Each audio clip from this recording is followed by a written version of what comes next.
6 वर्ष पहले बंद स्थिति में था। सारी गतिविधियां 1990 से बंद थी। आप सोचो 1990 से लेकर 2021 तक 31 वर्षों तक गतिविधियां बंद थी। और तो अच्छा हुआ बीच के कालखंड में एसएसबी यहां आ गई, अन्यथा यहां का स्क्रैप भी सब गायब हो गया होता। अब यहां पे एसएसबी भी है, फर्टिलाइजर कारखाना भी है और प्रदेश का एक सैनिक स्कूल भी है। सैनिक स्कूल भी है और एक केंद्रीय विद्यालय भी इस कैंपस में है। केंद्रीय विद्यालय के नए भवन के लिए भी हमने पैसा सैंक्शन कर दिया है। एक ही कैंपस में इतनी गतिविधियां एक साथ उपलब्ध हो रही हैं और इन गतिविधियों को आगे बढ़ाने के साथ ही यहां पर बेहतरीन सुविधा, तो ये पहले फेज का काम हुआ है। अभी इसको विकास की बहुत सारी संभावनाओं के साथ हमें आगे बढ़ना है।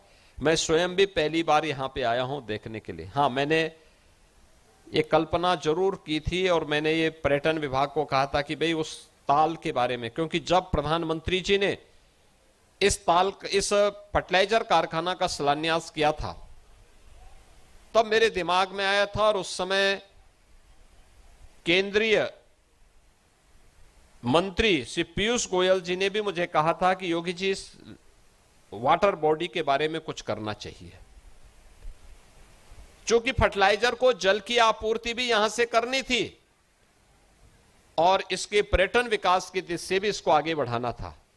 इसीलिए हम लोगों ने उस समय प्रयास प्रारंभ किया जो मूर्त रूप ले रहा है। उसका पहला फेज है।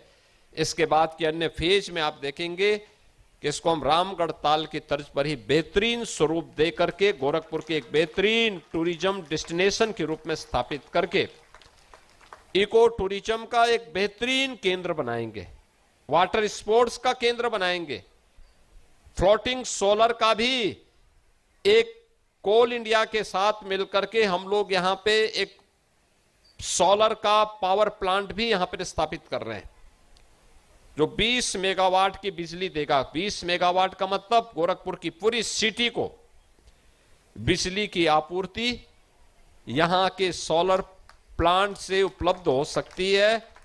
और यह याद रखना, हम जब थर्मल पावर से बिजली लेते हैं तो वह कुछ ना कुछ कार्बन उत्सर्जन करता है, प्रकृति को कुछ नुकसान भी पहुंचाता है।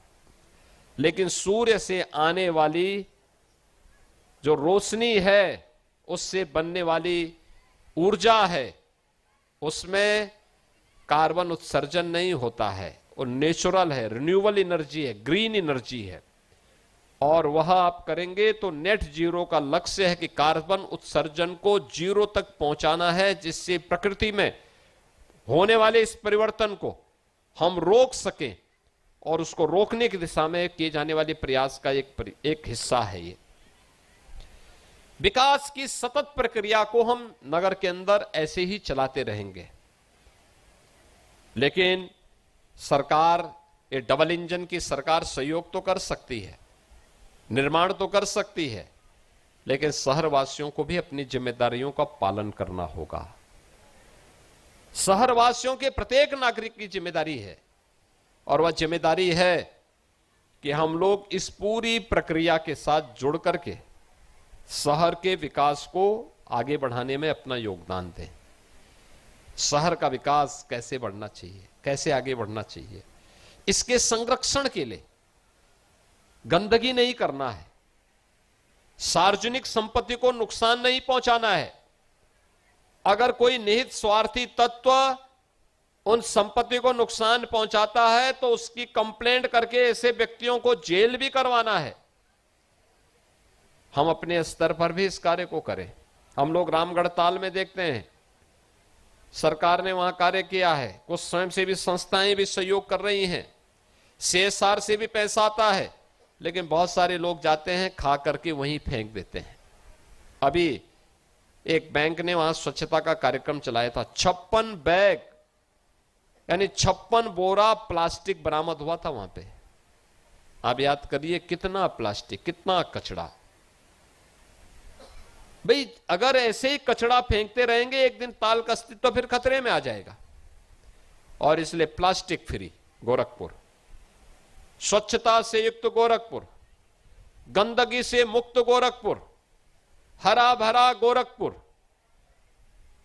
Safe Gorakhpur, smart Gorakhpur, sustainable city Gorakhpur, यह एक लक्ष्य लेकर के अगर हम सब आगे बढ़ेंगे तो गोरखपुर की यात्रा जो अब एक नए गोरखपुर के रूप में देखने को मिल रही है, यह इस रूप में हमें मजबूती के साथ आगे बढ़ने के लिए एक मंच देगा, आपको एक पहचान देगा, आने वाली पीढ़ी को गौरव के साथ आगे बढ़ने के लिए एक अवसर देगा। और इसके लिए गोरखपुर वासियों को मैं हृदय से बधाई देता हूं। 5 जून से 21 जून के बीच में प्रधानमंत्री मोदी जी के प्रधानमंत्री के रूप में 12 वर्ष के सफलतम कार्यकाल को ध्यान में रखते हुए एक विशेष अभियान प्रारंभ हुआ है। याद रखना 5 जून से 21 जून के बीच, 5 जून को विश्व पर्यावरण दिवस है, 21 जून को विश्व योग दिवस है। 5 जून को एक पेड़ मां के नाम, और मैं महानगर भारतीय जनता पार्टी, स्वयंसेवी संगठनों, सामाजिक संगठनों, सभी जनप्रतिनिधियों से कहूंगा कि वे महानगर के 2 मंडल को चिलवा ताल के चारों ओर और बाकी 5 मंडल को रामगढ़ ताल के चारों ओर व्यापक वृक्षारोपण के कार्यक्रम के साथ जुड़े। वन विभाग उनको पेड़ उपलब्ध करवाएगा, नगर निगम उनके साथ सहयोग करेगा, विकास प्राधिकरण सहयोग करेगा। अच्छा होगा 4 को स्वच्छता का कार्यक्रम चलवा करके प्लास्टिक के खिलाफ, गंदगी के खिलाफ प्लास्टिक अभियान भारतीय जनता पार्टी की ओर से, इन नगर निगम और विकास प्राधिकरण की ओर से, दोनों रामगढ़ ताल में भी सुबह और शाम, और 5 को वृक्षारोपण, एक एक पेड़ हर कार्यकर्ता लगा करके, पेड़ भी लगेगा उसकी सुरक्षा भी होगी। एक व्यापक कैंपेन इसको हमें वहां चलाना होगा। रामगढ़ ताल के किनारे वहां पर सांसद जी अगर यहां पर रहेंगे तो सांसद जी और विधायक ग्रामीण ये वहां पर देखें, महापौर जी यहां पर चिलवा ताल के किनारे पार्षदों के साथ आए, हर पार्षद भी वहां पर जाएं, पार्षद अपने वार्ड में भी लगाएं और साथ साथ वहां पर भी टीम लेकर के जाएं। व्यापक पैमाने पे इस कार्यक्रम को आप करेंगे, इसका लाभ आने वाली पीढ़ी को प्राप्त होगा और इस दिशा में हमें विश्व योग दिवस के कार्यक्रम को आगे बढ़ाना चाहिए। और दूसरा, विश्व पर्यावरण दिवस का कार्यक्रम इस रूप में आगे बढ़े। दूसरा हमारा प्रयास होना चाहिए विश्व योग दिवस के दिन 21 जून को रामगढ़ ताल के किनारे भी और चिलवा ताल के किनारे भी योग के विशेष शिविर आयोजित हों, प्रशिक्षण के भी शिविर हों। जिला प्रशासन, विकास प्राधिकरण, नगर निगम सभी लोग मिलकर के इसकी तैयारी करें अच्छी संख्या में, भारी पैमाने पे। मौसम अनुकूल रहता है, बुलाइए लोगों को, फर्टिलाइजर, सैनिक स्कूल, यहां केंद्रीय विद्यालय, अगल बगल के लोग, सभी लोगों को यहां पर भी रामगढ़ ताल के किनारे भी व्यापक पैमाने पे योग के इस कार्यक्रम के साथ जुड़ने की आवश्यकता है। और करो योग, रहो निरोग, ये संकल्प हम सबको दिलाना होगा। इस विश्वास के साथ आज चिलवा ताल यानी रामगढ़ ताल के बाद अब चिलवा ताल विकास की इस बेहतरीन मॉडल के लिए मैं गोरखपुर वासियों को हृदय से बधाई देता हूं और विश्वास करता हूं कि इस चिलवा ताल को भी आप एक सस्टेनेबल विकास के साथ जोड़ करके टूरिज्म के एक बेहतरीन डेस्टिनेशन के रूप में स्थापित करेंगे। आप सबके प्रति मेरी मंगलमय शुभकामनाएं हैं। धन्यवाद। जय हिंद, जय जय श्री राम।